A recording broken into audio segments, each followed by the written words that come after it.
Pastor, என் உழைப்பெல்லாம் என் குடும்பத்துக்காக pastor. Brother, நான் சம்பாதிச்சதெல்லாம் என் குடும்பத்துக்காக சம்பாதிச்சேன் பாஸ்டர். இன்னைக்கு என்ன தூக்கி எரிஞ்சிட்டாங்க பாஸ்டர். பல நேரங்களிலும் இதை நினைக்கும் பொழுதெல்லாம் என் வாழ்க்கையை நொந்து போகிறேன்.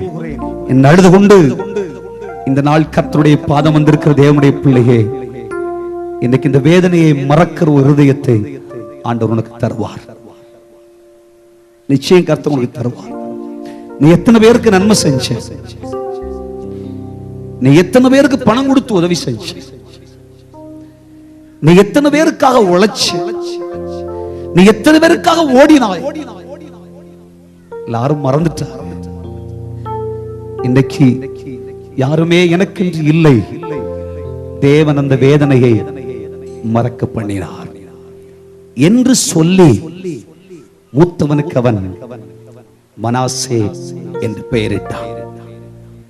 என் வருத்தத்தை தெய்வம் மறக்க பண்ணினார். இரண்டாவதாக 52வது வசனம் சொல்கிறது, ஐயா, வருத்தம் மட்டுமல்ல, பாசநேசம் இல்லாத நிலை மட்டுமல்ல, என்னுடைய வாழ்க்கையில் நான் சிறுமைப்பட்டிருந்தேன். சிறுமை தாவீது சொல்லும் பொழுது தன் சிறுமையை குறித்து ஏங்கி ஏங்கி சொல்கிறார். நான் சிறுமையும் எளிமையுமானவன் ஆண்டவரே, எல்லாம் என் தகப்பன் வீட்டில் இருந்தும் ஒன்றுமில்லாதவனை போல, சாப்பிட கூட எனக்கு அப்பம் இல்லை, சாப்பாடு இல்லை, புசிப்பதற்கு ஆகாரம் இல்லை, சிறுமையும் எளிமையுமானவன், வாழ்றதுக்கு ஒரு வீடு இல்லை. ஐயா, தினம் தினம் தினம் தினம் வாழ்வதற்கு கூட வழி இல்லை. என் சிறுமை, என்னை எல்லாரும் ஒதுக்கி வைத்து விடுவார்கள். எல்லாருக்கு ஒப்பத்திற்கு ஏற்றவாறு நிற்பதற்கு எனக்கு வஸ்திரமும் இல்லை. எனக்கு அதற்கு ஏற்ற வாழ்வும் செல்வமும் எனக்கு இல்லை.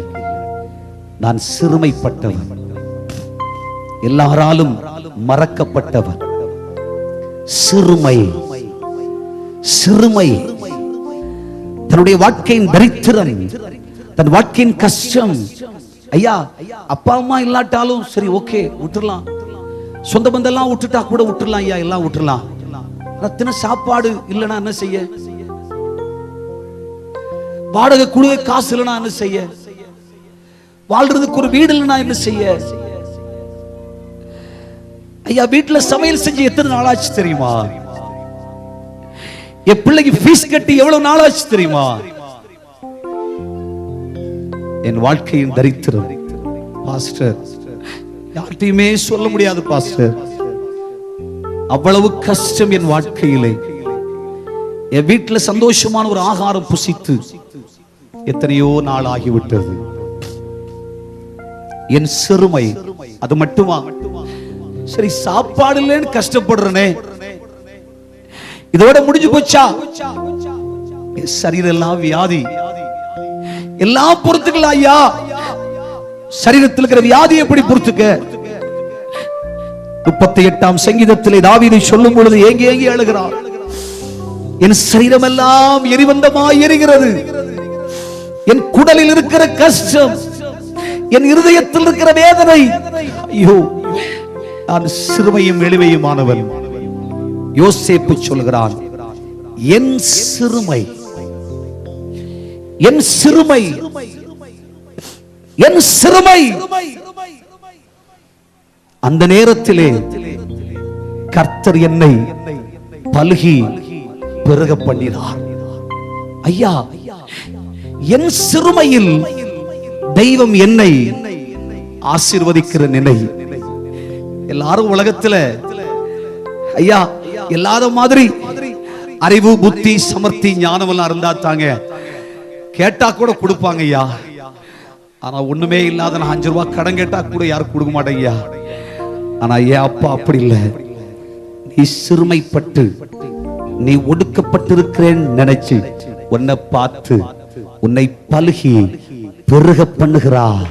உன்னை பலுகி பெருக பண்ணுகிறார், உன்னை வர்த்திக்க பண்ணுகிறார், உன்னை ஆசீர்வதிக்கிறார். உன் சிறுமை நானும் என் பிள்ளையும் புசித்து சாவதற்கு ஒரு பிடி மாவும் கொஞ்சம் எண்ணெயும் இருக்கிறது என்பதுதான் உன் வாழ்க்கையின் நிலை. அந்த பாத்திரத்தை ஆசீர்வதிக்க தெய்வத்தால் முடியும். அந்த பாத்திரத்தை பெருக செய்ய தெய்வத்தால் சாத்தியமாகும். அந்த மாவு பாத்திரத்திலே மாவை பெருக பண்ணுவதற்கு கர்த்தர் வல்லவர். அந்த எண்ணெய் பாத்திரத்தை நிரம்ப செய்ய கர்த்தர் வல்லவர். என் சிறுமையில் என்னை கர்த்தர் பெருக பண்ணினார் என்று சொல்லி அவனுக்கு எப்ராஹிம் என்று பெயரிட்டார்.